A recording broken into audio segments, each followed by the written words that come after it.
नमस्कार दोस्तों, मैं भोला यादव ज्ञान ज्योति कोचिंग से।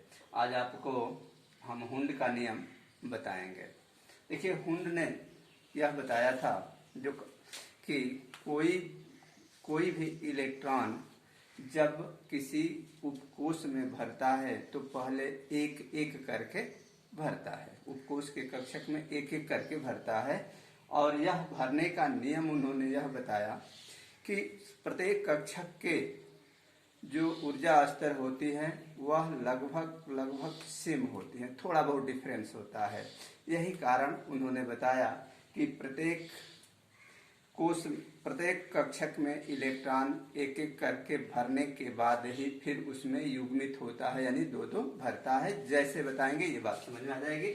जैसे ये है उपकोष यस, पी, डी और एफ।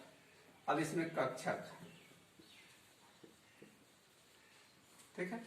अब यस के पास ओनली वन कक्षक होता है, पी के पास ओनली 3 कक्षक होता है, डी के पास 5 कक्षक होता है,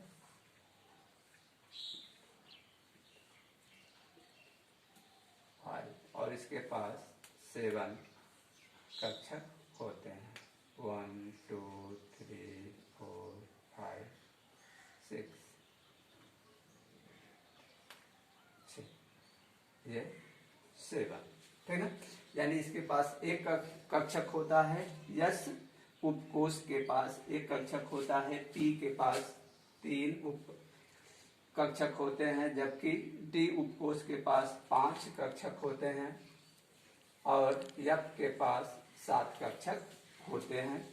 और इन्होंने बताया युग्मित होने का मतलब, हम जानते हैं कि यस में 2 इलेक्ट्रॉन रहता है तो पहला इलेक्ट्रॉन अप और जब दूसरा इलेक्ट्रॉन होगा वो डाउन होगा। हम और जानते हैं कि पी में जो होता है वह 6 होते हैं, 6 इलेक्ट्रॉन भरते हैं। तो पहले इसी को बताया, यस के पास 1 कक्षक है, पी के पास 3 कक्षक है। तो ये बता रहे हैं कि जो पी में 6 इलेक्ट्रॉन फिलअप होते हैं, भरते हैं, वह पहले एक एक करके भरेंगे। यानी देखिए, अब इसमें पहला इलेक्ट्रॉन ऐसे, दूसरा इलेक्ट्रॉन ऐसे, तीसरा इलेक्ट्रॉन ऐसे, फिर चौथा ऐसे, पांचवा ऐसे, छठवां ऐसे भरेगा। अब ऐसा नहीं भरेगा कि पहले ही जो है कोष में 2-2 भरे, ठीक है, ऐसा नहीं भरेगा, ये गलत है, ये सही है। एक एक करके फिलअप करेंगे, ठीक है। और इस तरह से डी में हम जानते हैं कि डी में 10 होते हैं, तो इसमें भी उसी क्रम से प्रत्येक कक्ष मैंने कक्ष इसमें एक इलेक्ट्रॉन सिंगल भरेगा, इसमें एक, इसमें एक, इसमें एक, इसमें एक। जब सभी किसी भी उपकोष के कक्षक में जब एक एक इलेक्ट्रॉन सब में भर जाएंगे तब यह युग्मित होना शुरू हो जाएगा। युग्मित का मतलब 2-2 भरना शुरू करेंगे, ठीक है, ऐसे। फिर यक में हम जानते हैं कि 14 होता है, या भी एक एक करके भरेगा। मान लीजिए कि 1 2 3 11 12 13 14 14। इसी को उन्होंने अपने सिद्धांत के तहत बताया कि कोई भी इलेक्ट्रॉन जब किसी उपकोष में भरता है तो सबसे पहले उस उपकोष के कक्षक में एक एक इलेक्ट्रॉन भरता है। पहले एक एक युग्मित और उसके बाद युग्मित होता है तब एक इलेक्ट्रॉन, और युग्मित का मतलब 2। जैसे अब यह हो गया तो ये अगर है तो इसको कहेंगे कि ये अयुग्मित है, माने अर्ध भरा हुआ है। और जब 2 हो जाएगा तो इसे हम क्या कहेंगे, युग्मित, कि इसमें युग्मित हो गया। उसी तरह से इसमें भी हुआ, इसमें एक एक है तो अयुग्मित है, और जब 2-2 भर गया तो जब 2-2 हो जाएंगे तो क्या होगा, युग्मित हो जाएगा।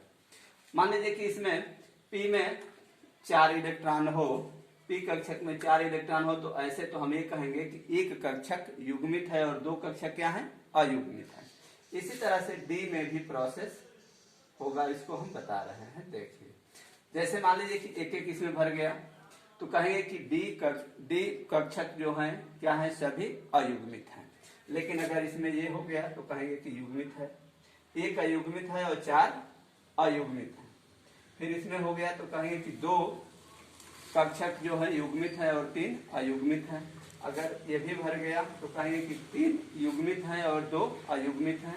इसी क्रम से भरता है। इसी को हुंड ने बताया था कि किसी भी कक्षक में इलेक्ट्रॉन एक एक करके पहले उसके फुल कक्षक तक फिलअप होते हैं, उसके बाद वह दोबारा जब भरते हैं तो युग्मित होते हैं, ठीक ना। इसका कारण भी बताया। प्रश्न ये हुआ कि जब एक कक्षक में 2-2 इलेक्ट्रॉन रहते हैं तो क्यों नहीं 2-2 भर जाते हैं। तो उन्होंने ये बताया। अब इसको यहाँ आ जाइए, मान लीजिए सपोज दैट पी ऑर्बिट पर हम आपको दर्शाने जा रहे हैं। ये हमारा पी ऑर्बिट माने कक्षक में 3 होता है। तो इन्होंने बताया कि इनकी ऊर्जा स्तर का मान इतना सेम होता है। जैसे मान लीजिए कि इसका 1.2 हो गया और इसका 1.3, इसका 1.4। अब दशमलव के बाद थोड़ा सा डिफरेंस आ रहा है, यानी इनके ऊर्जा स्तर में मान डिफरेंस हो रहा है थोड़ा थोड़ा, यानी लगभग मान लिया जाता है कि सेम होता है। इसीलिए इलेक्ट्रॉन जो है सब में पहले एक एक भरने के बाद ही क्या होते हैं, युग्मित होते हैं, ठीक है। यह उन्होंने बताया और यही हुंड का नियम है। हम हुंड के नियम में यही बताएंगे आपको कि किसी भी उपकोष में इलेक्ट्रॉन सबसे पहले अयुग्मित होता है, अर्थात एक एक करके भरता है। एक एक भरने के बाद जब सभी कक्षक में एक एक इलेक्ट्रॉन हो जाते हैं तब उसमें युग्मित होना शुरू हो जाते हैं क्रम से। यही हुंड का नियम है। इसे हम डिफाइन करेंगे इस तरह से कि किसी भी उपकोष में इलेक्ट्रॉन तब तक एक एक करके भरता है जब तक कि वह युग्मित न हो जाए, ठीक है। तो यह हुंड का नियम था, उन्होंने इसको बताया। और युग्मित होने का कारण यह बताया था, एक एक भरने का कारण यह उन्होंने बताया था कि इलेक्ट्रॉन इनकी कक्षकों की ऊर्जा स्तर लगभग सेम होती है, यानी उनमें अंतर बहुत कम होता है ऊर्जा स्तर में, इसलिए यह एक एक करके भरते हैं।